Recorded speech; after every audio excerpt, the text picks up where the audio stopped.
this is our podcast session number 5. We have got Jeremy, our head of sales, and we're going to be discussing the sales team, our unlimited holiday, and some other bits to do with sales and how it works at Serac. So hi Jeremy, how are you doing? I'm good, refreshed from a long weekend. Nice. Thanks for having me. No worries. In the magic studio. Yeah, got your podcast shirt on. I'm ready, yeah. Maybe to go for this. Almost got a top hat, but fell short. No, got it. Nice. Well, let's start by discussing the unlimited holiday policy.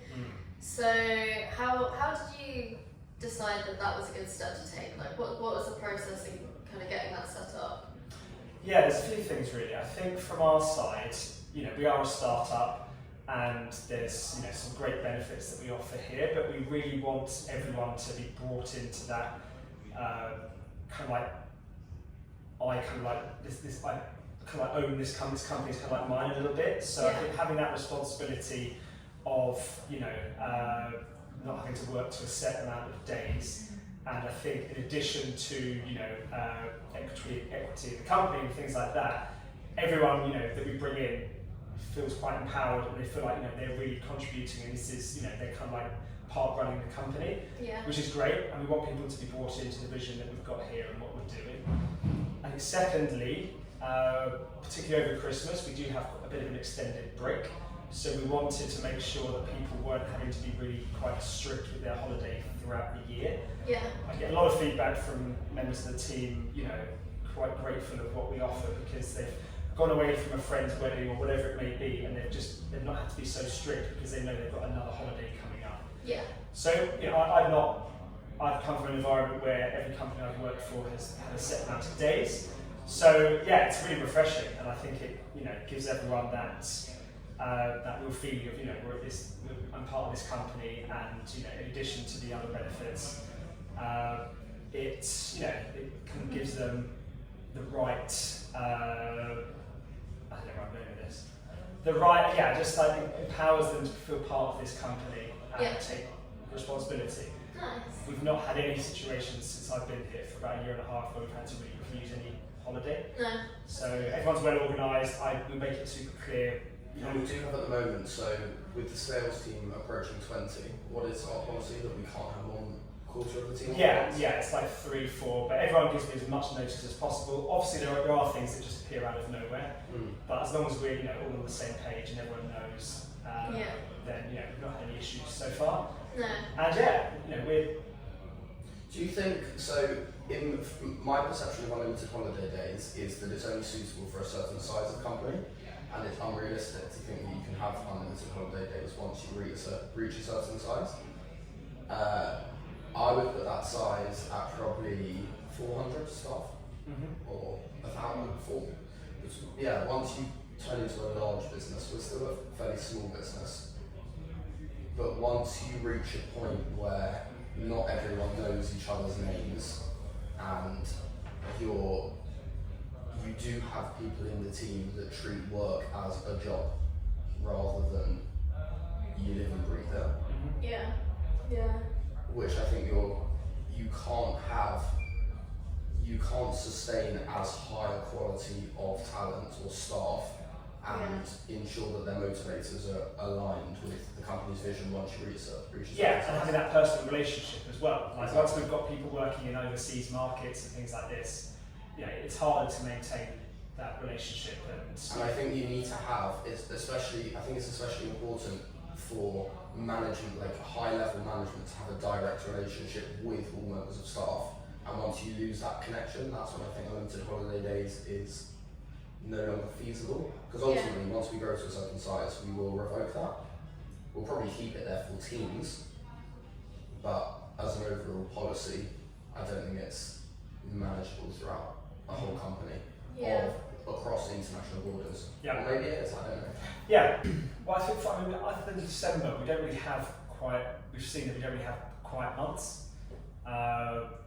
Obviously we've been expanding the size of the team so we can, achieve our goals, but also people can go off on holiday and it's not impacted. I think when I joined there was like 10 people and literally one person would be working from home or on holiday and you really notice. Yeah. Now we've got a team of this size, we can cope. Yeah. Which is a much better position to be in. Again, we just ask that people give us as much notice as possible so we can plan accordingly. And I guess everyone's responsible, for their own holiday. And if they give us as much notice as possible, we can plan. And we know that if there are certain months, like January is very, very busy for us. But obviously with that nice extended Christmas break, everyone comes back super energetic and ready for a big month. We've managed to cope so far, and with the team that continuing to grow, I wouldn't see any issues moving forward. Yeah. Have you ever had to push anyone to actually take holiday? Like, have there been team members that have just not booked any holiday and you've had to say? I have, yes. Yeah, we've got people, a very, very small number of the team who, it's a young team.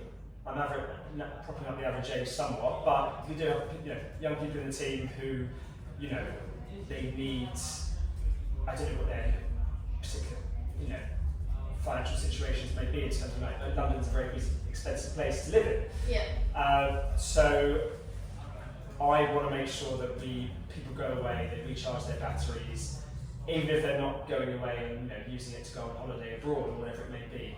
Yeah. It's crucial for us that we have a refreshed team that can switch off, because it's crucial that you've got that balance between your own personal life and work as well. So there are times, and this is why we log it. Yeah. We're there to make sure that people are responsible with holiday, both in terms of taking it and maybe not taking as much as they should do. Yeah, sure. Well, I guess when there's a set day of holiday, people can take them.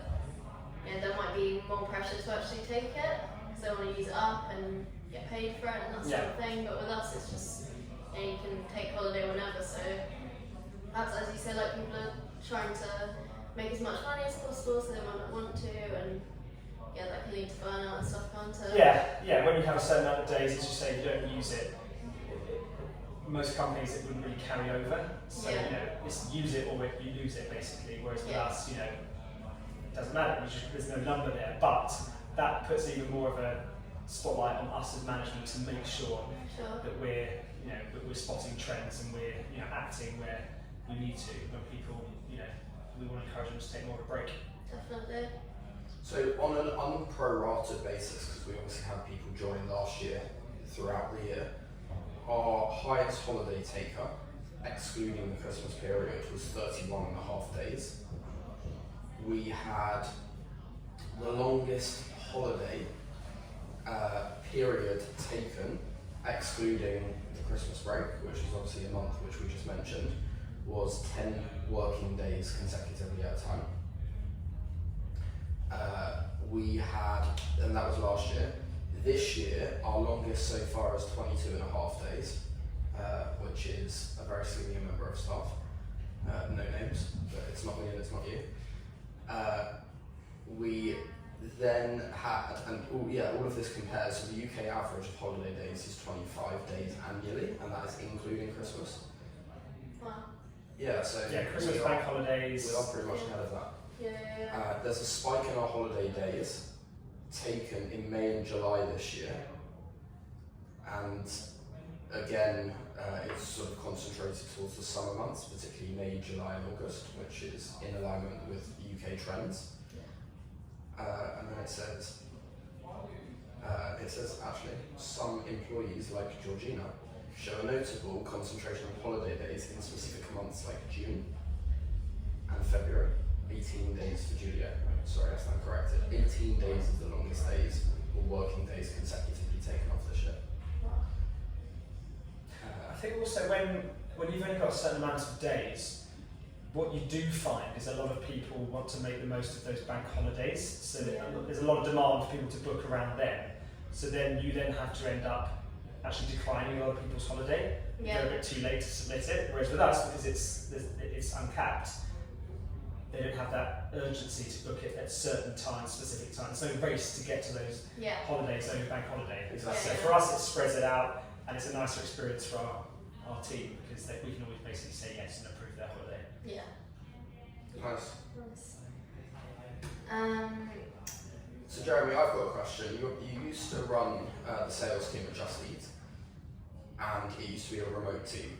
How does that compare performance related only? So we'll come to motivation and like culture and all of that sort of stuff, but performance related. How do you think people compare to hitting KPIs and getting work done in an office-based environment compared to a fully remote environment? So for sales, I see it as essential. I've experienced both sides. So about 2.5 years, I was working remotely, managing 5 teams, most of those outside of the UK. So obviously a hell of a lot of video calls, lots of people in their slippers and all sorts sitting at home. And then coming back into 5 days in the office, it's a bit of a shock for the first couple of weeks, but I think particularly coming in with a new team and continuing to hire new people as well, not only for me to be able to build up a relationship with my new team very, very quickly, but also that experience for new starters to be surrounded every single Monday to Friday by experts in their fields. It's so much faster for the development of individuals, and also the expectation of what our minimum, performance level is. Yeah. So everyone knows, with the help of our reporting, using Salesforce and everything else, what's expected of them, and being surrounded by others doing the same things as them each day. It's so much better for their training, their development, and with new products on the horizon as well, it's going to be incredible for them to, even before someone's working on a new product, for them to overhear conversations and what's going on. Yeah. And I think coming in, sales is hard. Sales can be tough. You're not going to get a yes all the time. You've got to deal with the roller coaster that is sales on the phones. So you need to experience together as a team the yeses and the nos, so the wins, to celebrate, but also the challenging times. And I think being having that sales team in the office Monday to Friday is crucial. Is crucial to productivity. Absolutely, yeah. We had a conversation with Thomas the other day when he came in, and we were speaking about culture and everything, and we were speaking about how it's really important for new starters to see how hardworking everyone else is on the team, because it sets that standard for them. And I think, obviously, if there were people that weren't fully in the office all the time, it would kind of take away from that aspect of being able to see how hardworking everyone is, and then people might not put in the effort where they need to.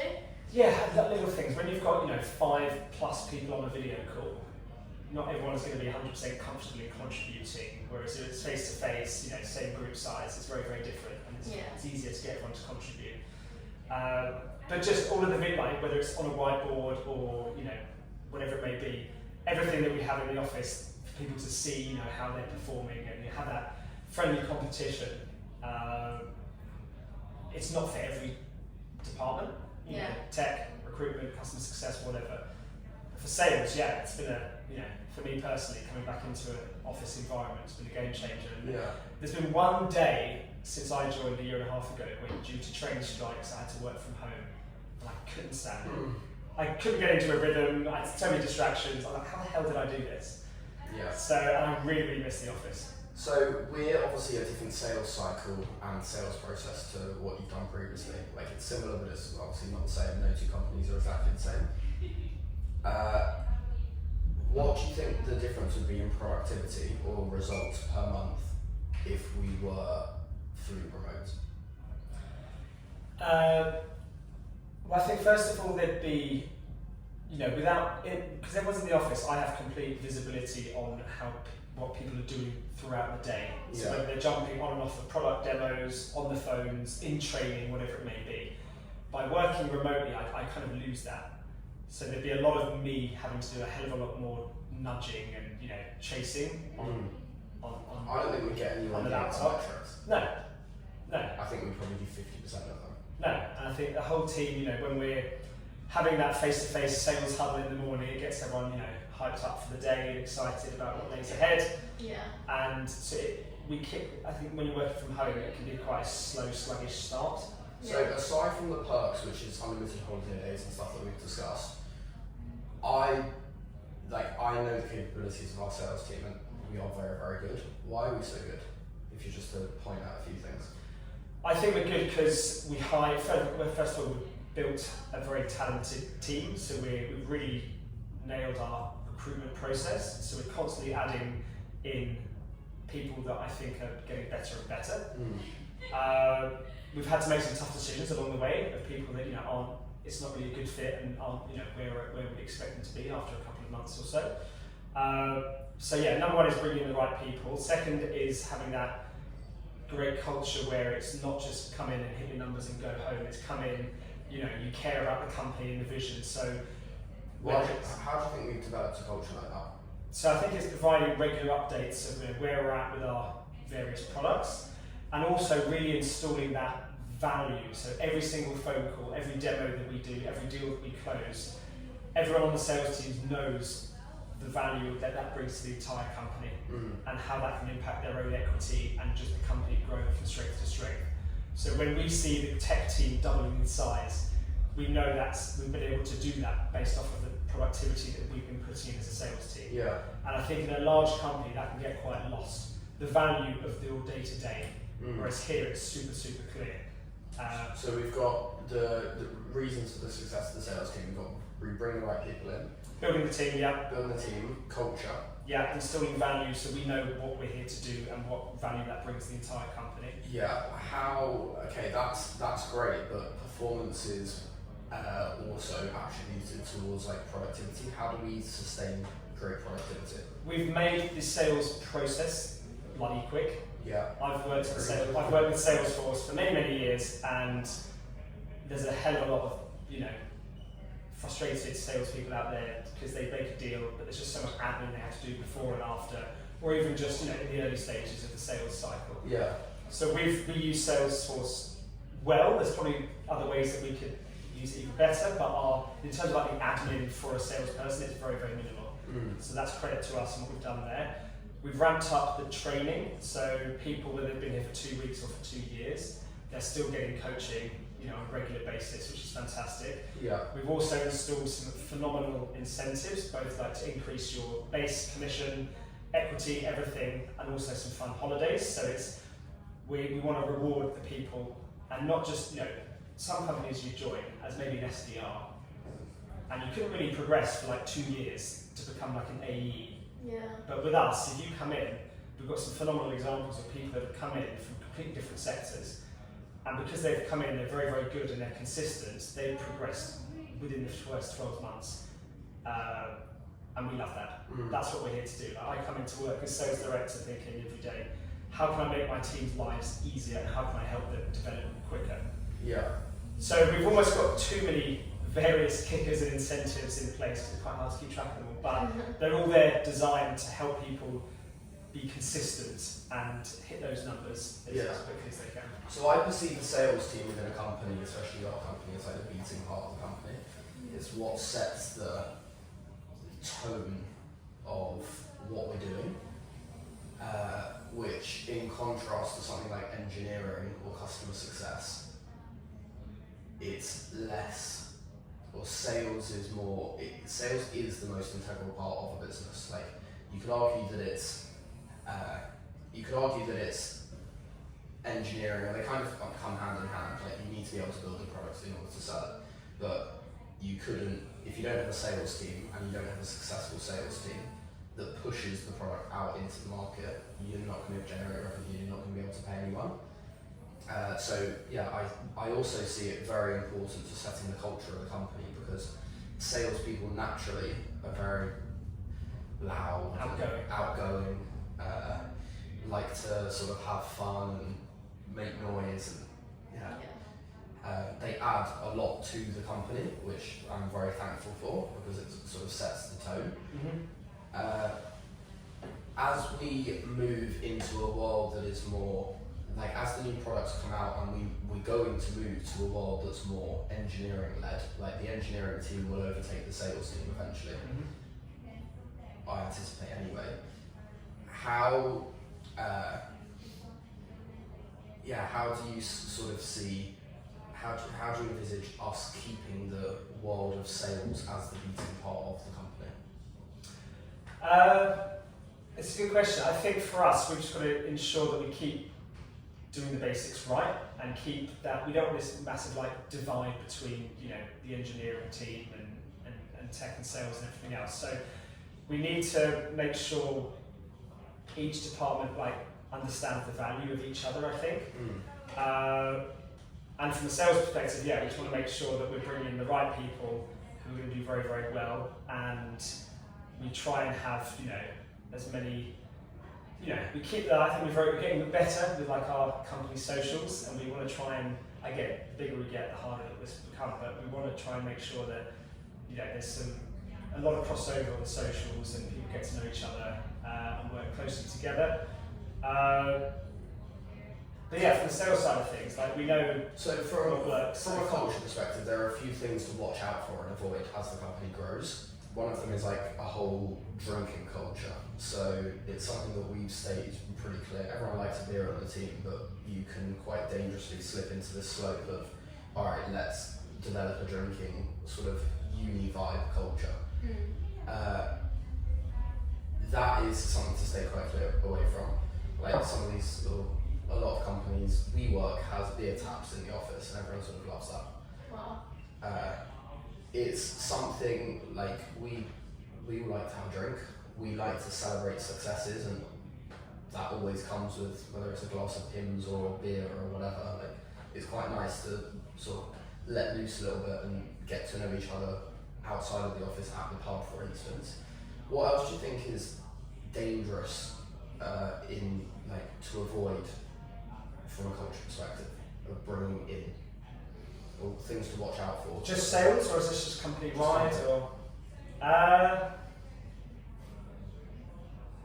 I think we want to make sure we don't let our standards drop. If we need to accelerate quickly and suddenly we need another 5 engineers, we don't just try and get in, candidates quickly. Recruitment takes time and it can be quite frustrating, but it's well in your interest to make sure you take a little bit longer to find the right people rather than rush. Yeah, so that's essentially saying that culture is underpinned by the level or the standard that you would have. If we continue to bring in people that are here for the right reasons, who care and are bloody good, then the culture should be protected. Yeah, exactly. And I think from our side, our social planning committee, whatever you want to call it, we want to make sure we're filling up our calendar throughout the year with fun activities that are not just based around certain things. And inclusive activities. So we did Browns on Friday, which was actually very good. Like sort of anyone of any ability, any age, any preference, can have fun playing around us, because it's quite easy just to pick that out and hit the ball or not. We've done a lot of things, and to be honest, one of the ones that is the most fun and the most competitive, which is a very basic. Here's some spaghetti. Here's some dry spaghetti and some marshmallows and some sellotape, I think. Maybe not even sellotape. Who can build the quickest tower within 20 minutes. Spaghetti and marshmallows. Sounds fun, no? It does sound fun. Very, very competitive. People usually teams were hiding and don't show them what we've got. We're slowly, as the team grows, we've got like a few people from different departments who all share ideas about what we can do next. So on sales, what makes someone, and we ask this the whole time in interviews and we get the same boring answers of resilience, you have to work hard. Always resilience, number one. Boring. What makes, in your experience, because you've obviously seen a hell of a lot of salespeople in your career, what differentiates like the best, like the top 3 people that you've seen in your career? What makes them stand out? I think first of all, people can say they're driven by money and they've got drive and they like being in a target-driven environment, but that's very easy to say in an interview. When you actually look at, I also go back to the holiday thing. I think like in the sales team, like the person that's taken the most holiday, the people that have taken the most are all our top performers pretty much. So they are super driven. They're organised. They know how to manage their calendars. I know it's such a basic thing to say, but particularly when you get to an account executive level here, you're spinning a lot of plates. We ask a lot of you, yet they continue to contribute with their own revenue as well. So you've got to be super, super organised. You've got to be very, very comfortable in a fast-paced, target-driven environment. And I think also you've just got to be very, very comfortable to always, be learning and evolve and take on, try new things, try new, listen to criticism.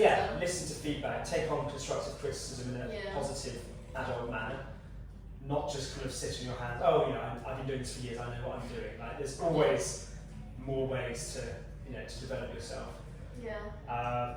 How has sales leadership sort of changed throughout your career? So I'm not sure if you started as an SDR, but there's certain things that you noticed about your manager that you decided not to take on when you were a manager. Like how has leadership in sales changed since you first started your career? Yeah, so I've worked for a lot of different characters with different approaches, and like any sales leader, once you get there, you're there based on what you've seen throughout your career. So how you've been managed has moulded how you want to be as a leader. So what has worked, what didn't work for me, I don't want to use that in my style. Exactly. I was I'm always very grateful for my first ever major role, which was, sounds like an actor, my first major role, my first job, which was with Haymarket Business Media. So they had a very, very good training program where, introduction to sales and how you can be very, very good. But it was not just let's onboard you and then just chuck you in the deep end. It was constant sessions with different people on different departments, which was fantastic. And they were very well known, recognised across the sales world of, okay, if we're hiring someone that's done 3-4 years at Haymarket, they know how to sell. Yeah. I think I've seen everything. I've seen managers, asking you to basically fluff some numbers on Salesforce so your forecast looks better than it looks, so they can actually report up to the COO of what we're potentially going to be closing over the next 6 months, which is obviously I was young, I didn't really think much of it, but now I look back and think, my God, how is this happening? Yeah. But yeah, I wish I joined. I keep saying I wish I joined a startup a bit earlier, because I've loved working in larger organisations, very established, and you get to work with some great people. But if anyone's looking to get involved in a startup, I think that exposure that you get to different departments and spinning plates and doing different things, that really excites me. Yeah. So that's something that I didn't see as a youngster when I was when I was getting involved in sales. Mm-hmm. So something that we offer here, it's quite unique, and I think that's before even new products come along. Yeah. So I've seen it all. I've seen a lot of, yes, there's still a lot of micromanagers out there, but one of my bosses at Just Eat kind of educated me that micromanagement is not. You have the fourth deal of the day. Fourth deal of the day, midday. Yeah. Micromanagement is not really it's not the way a manager decides to manage. Some people will, but it's more, if you feel like you're getting micromanaged, it's because you've not built up that trust with your superiors of things that they're asking you to do. So it's a two-way street. Yeah. You need to take responsibility. Okay, my boss is up, no matter what level you're at, my boss keeps checking in on these few things. I've not built that trust yet. Yeah. So I need to go away, absolutely annihilate these KPIs or whatever it is that they're asking me to do. And then, there'll be a bit of a gap that will open up and there's a bit less. Would you say you've learned more from observing what people have done well or not so well as a manager? Mostly not. I think mostly not so well. Sales is all about motivation. You need to keep, morale high. You need to make sure that people are engaged and they're brought into what you're doing on a daily basis. And it's just so easy to get that wrong. Mm-hmm. And just expect your team to care as much as you do, and expect your team to put as much effort as you do. Yeah. And when I think back at my career and things that I've seen that I would never want to include in my my day-to-day and my leadership style. Yeah. That really kind of puts you on the right track. Do you have a go-to moment or something that sticks in your head of something that made you clock, I never ever want to be like that?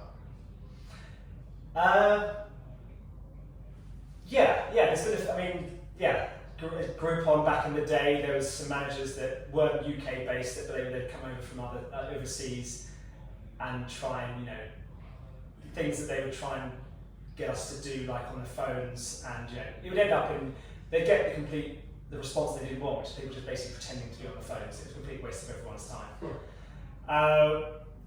But yeah, I think and then I worked for about a year and a half or so at it was a fairly new company in the UK, but it was established in the Netherlands, and they were very, very good there. Yeah. But they had no real understanding of the UK market and what what our potential was.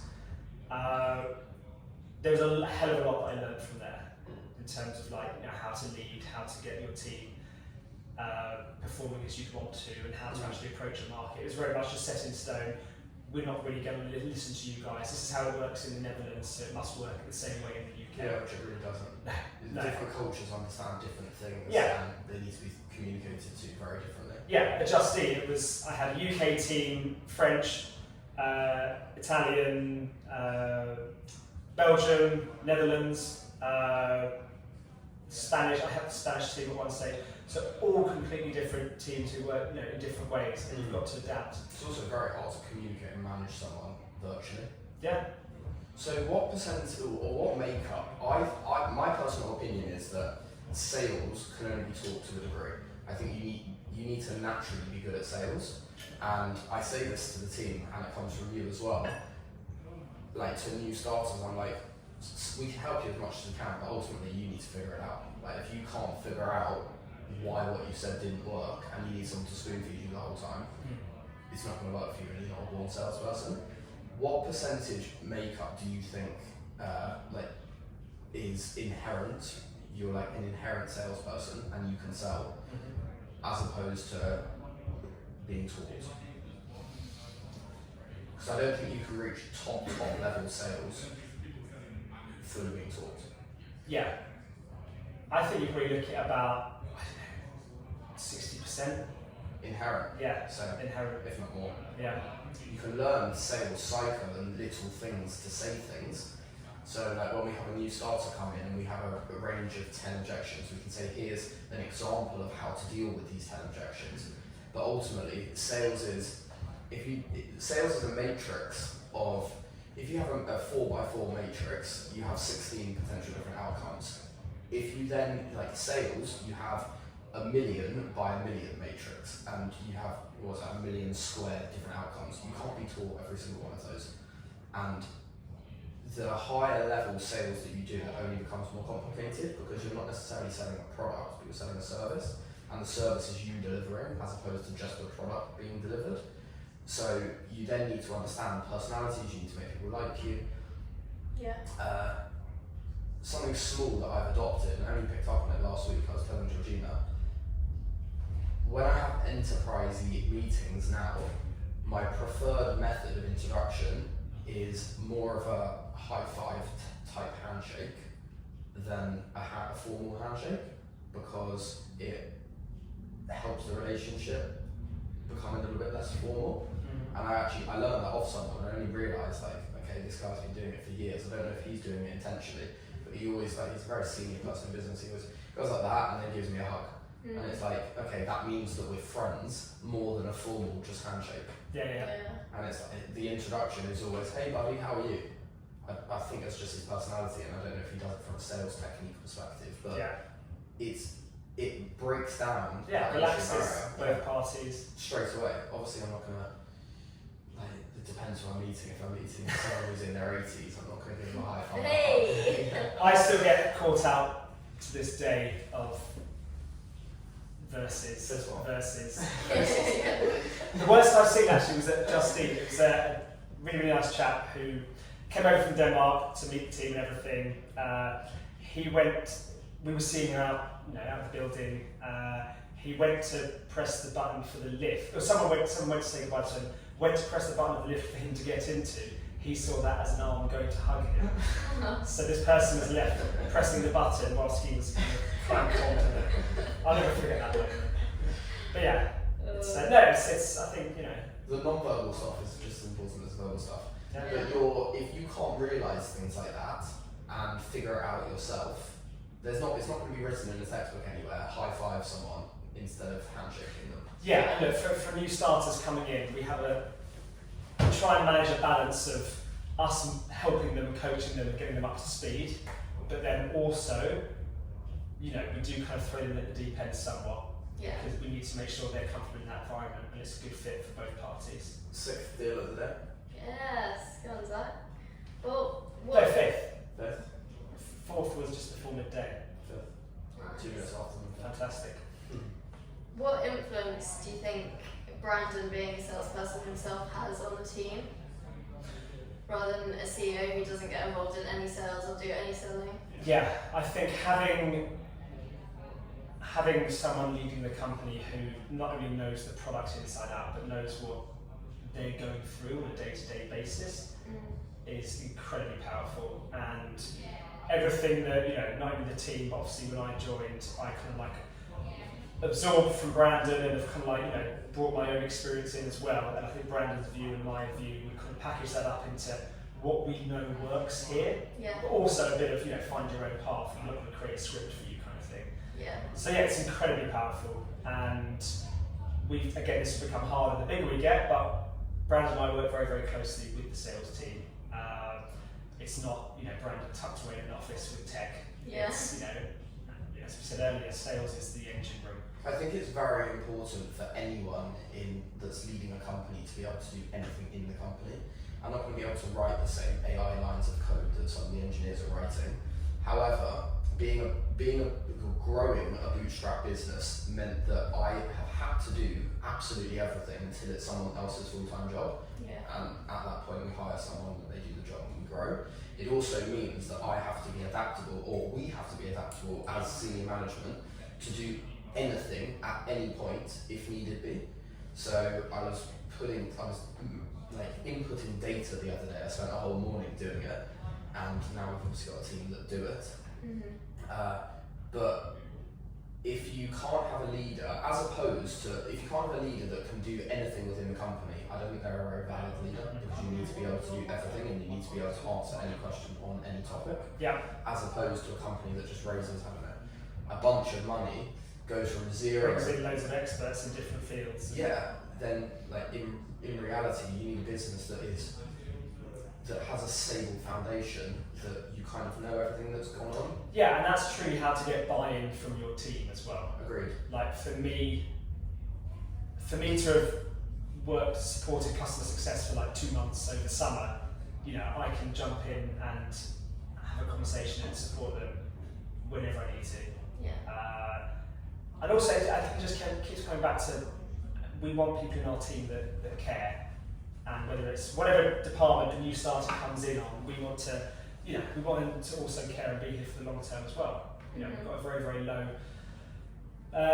turnover rate in terms of staff. We're very proud of that, and we want that to continue. So, yeah, obviously within reason, we're not going to all become coders, but to be able to, for my customer success and sales work very, very closely together. And it's also nice because it diversifies up people's workload as well. We've got a lot of the account executives we've got in sales, they help out with recruitment. So yeah, it's a good balance at the moment. Yeah. So I got asked the other day how long it takes for us to find out if someone is bad at their job and justify getting rid of them. My response was very bloody quick. What's your response to that question? I would have said very, very quick. However, when we hire people in sales, it's kind of for 2 roles. They come in, they're hired as a BDR, but essentially they're an SDR to start with, because they're lead sourcing, cold calling, booking demos, and then their mentor would be leading those demos. That's one part of the job. Can you come in and be an SDR essentially? Then once we ramp up their training and they start leading their own product demos, it's a whole different world. And we need to make sure that people can be comfortable in both parts. Yeah. We can't afford for people to come in and be very competent as an SDR, but then when it comes to leading their own demos, they really struggle because it's a completely different skill set. You have companies that, as I said earlier, they have SDRs, then you can't start doing a 360 for 2 years. Yeah. Ours is 2 months. Yeah. It's tough. So we need to work with the talent team to make sure we're bringing the right people that are going to be comfortable in both. But also, there's actually a third role, because when Planner and everything else comes along, suddenly you're doing an enterprise type role. Yeah. So we're asking them to be an SDR in a short sales cycle, then a BDR doing a 360 for a short sales cycle, then change it completely and be an account executive in an inbound account exec type. Yeah, and for me it's very important because of the flexibility of what we're offering and the growth of the company. Like it's all changing quite fast. It's very important that the team is like very adaptable, so that we can sort of shift resources to do whatever we need to do, and not have to rely on bringing external people in to fulfill different tasks. Because we are in a sense sort of like following the path of least resistance to the most revenue. So if we, for instance, like we've allocated a lot of resources in the engineering team to fulfill different enterprise deals recently, which grow the business tremendously, but might deviate slightly from our initial trajectory. But it only just makes the company and the offering stronger, so that when we get a year down the line and we want to deviate our products and stuff, we've actually already built solutions for specific enterprise customers. We'll obviously only do it if it's worth it. That's what makes it fun, though. Yes, exactly. That's what makes it fun. And it's also nice that we don't have investors sort of giving us a mandate of where we can allocate funds to, so we're flexible to do what we want. Sure. Which is quite important. So obviously there's really good progression from being like an SDR to a BDR and then to A. You've got your group of A's that you delegate tasks to. Yes, 6 of them now. So it's nice. Yeah. So do you feel like if you were to go away for like 2 months, you could trust them to keep the dashboard high and make sure that sales kept turning over, or? We're getting there. There's been, as Brandon said, ideally you don't really want to bring in more senior positions externally. You want to try and find that talent from within. Because they've been there, they've done it, they've got relationships in the team, they know the product inside out. And that's a massive part of the satisfaction that I get, is seeing people, individuals develop and start leading their own small teams and coaching and everything else. You want to make sure that they're the right, you do everything you can to make sure they're the right fit, but sometimes there are quite large training gaps and people may not be too comfortable. So you've got to really kind of make sure that... that's the surprising thing that I've found as well. Not everyone is comfortable taking on more work or a higher position. I thought it would just be a direct correlation between like everyone wants to. Some people actually don't. But it took us a while. There's a few, but some people don't. Some people don't want to do. Some people don't like management. They're like, I don't want to worry about anyone else, I just want to worry about myself. It took us a while. It was like, so when I came in here, there was like 10 people, flat structure. Obviously, as we grew the size of the team, I mean, on paper, a sales manager should never really manage more than 8 people. I've got 19, but it's fine. But we know that there's a need for the team to have, more structure, because we want to sit down. But on that note, it works though. We want candidates, we want to sit down in front of candidates and say, look, right, in 2 months or 12 months or whatever, you can go from this to this to this. The best, like when I interviewed for Haymarket years ago, it was, even in that first interview, it's like, right, you can go down this path or you can go down this path. And it's like, do you know what, this company, it's well organised, it's structured, and I can progress, and I'm really excited about joining this company. But it took us a while to get there, because we needed to make sure that we have that balance of, enough support for the team in terms of coaching and who's leading them on a daily basis. But also, I guess you want to balance, I don't want to take away lots of, revenue contribution from a high performer. You want that to continue whilst they're also developing and being a mentor and everything else. And you want it to be fair, you want to offer it to, the right people. So it took a while, but we've found a really, really good balance of, individuals developing, continuing to contribute, but whilst getting exposure to being a mentor and supporting new starters as well. What are you most excited for in the next 12 months? The launching of Plander and seeing our sales approach evolve for those new products. We know what our end goal is, but we don't really know how we're going to get there, and we've already seen that it's changed quite a lot already. Yeah. So I think for me, and also that, and then also just seeing seeing those account executives who have worked so hard to become AEs, getting their teeth stuck into those big juicy new contracts with Plander and others as I well. want to get so when we get this big deal that we're working on at the moment over the line and testing's done and everything, Yeah, and we're a bit more profit generative, I want to get a big screen in the office that has stats of every single report that we download and every single bit of external activity that we get requested in. Yeah. So every bit of data that we're sending out, I want like live feeds in the office of everything we're doing. Yeah. I think that would be really cool to for people to see. yeah, It'd be very cool yeah, absolutely. because we're churning through 3,000 requests for data a day or something Yeah, just on Serac Tech alone. So Yeah. once we have Plander as well, it'll be nice to see when Plander reports are sold. yeah. Hopefully. Yeah, it's super exciting. I think that I've had conversations with people in every single department, everyone's on the same page. I'm Yeah. super excited about it. So yeah, it's going to be a good 12 months. Hopefully. Got a lot to do. Yeah, that's what we like. Exactly. Do you have any questions? Anything you want to ask? No, I guess from my side, first of all, I'm glad the podcast seems to be going well. I had a chat with my neighbour yesterday who works in advertising and he's watched a few of them. Really? Yeah. Nice. So yeah, I'm getting a few people from in my personal life that have kind of have noticed what we're doing. So the exposure is getting better, and so Nice. yeah, I think from my side it's less of a question and more of a request, which is just keep the transparency up with all of the departments of what we're working on, where we're at. So we recently rolled out a product roadmap. Yeah. Let's keep updates coming. We love to know where we're at, if we're on course, or where we're looking to be by the end of the year. A huge thank you for selecting this office. It's good. I genuinely pinched myself. Nice Like, office. if I had a map of London in front of me, I'd just say, look, pick where your next office will be, Jeremy. It would be like Jeremy here. Like the commute's a dream. Everyone loves being here. Yeah. No, there's no like questions. It's just let's keep doing what we're doing.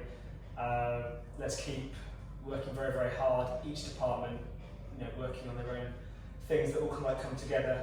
And Planner and Rafter would be fantastic. Yeah. Yeah, I'm excited to get that first Plander deal. Yeah. I think quite a nice balance. That everyone realises that we are a startup. It'd be very easy for us to go off and spend thousands of pounds on various marketing and HR systems and whatever else. But we all kind of we're realistic. I think Yeah. we're very unique. So we've spoken to a lot of people that have raised a lot of money, and a common theme throughout all of them is our mistakes were very expensive, but we've got to a point now where we figured out what works for us. Yeah. I think our most expensive mistake has probably been $5,000, and there really haven't been many of them. $2,500. We did a $2,500 mistake, and it's sitting in that drawer there, and on the table over there with the rattly printing machine. It's not. It's I like it. not as loud as it used to be. I don't know if it's a mistake at the moment, but I think it's getting there.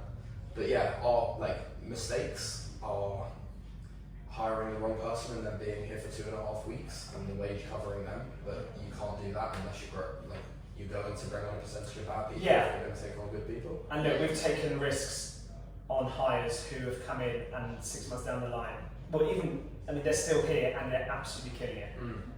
We've got such a variety of work experience and backgrounds in the sales team, from recruitment to fashion to lead deckhand on a large mega yacht.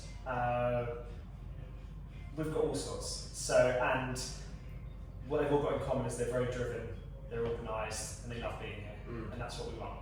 Yeah. So we want that to continue. Very, very excited about where we go with the new products. We're probably going to run out of space in this office in the next 2 years. Definitely. That'd be a shame. It would be a shame. Yeah. Now I've made my feelings clear about working in Canada. No, I don't think so.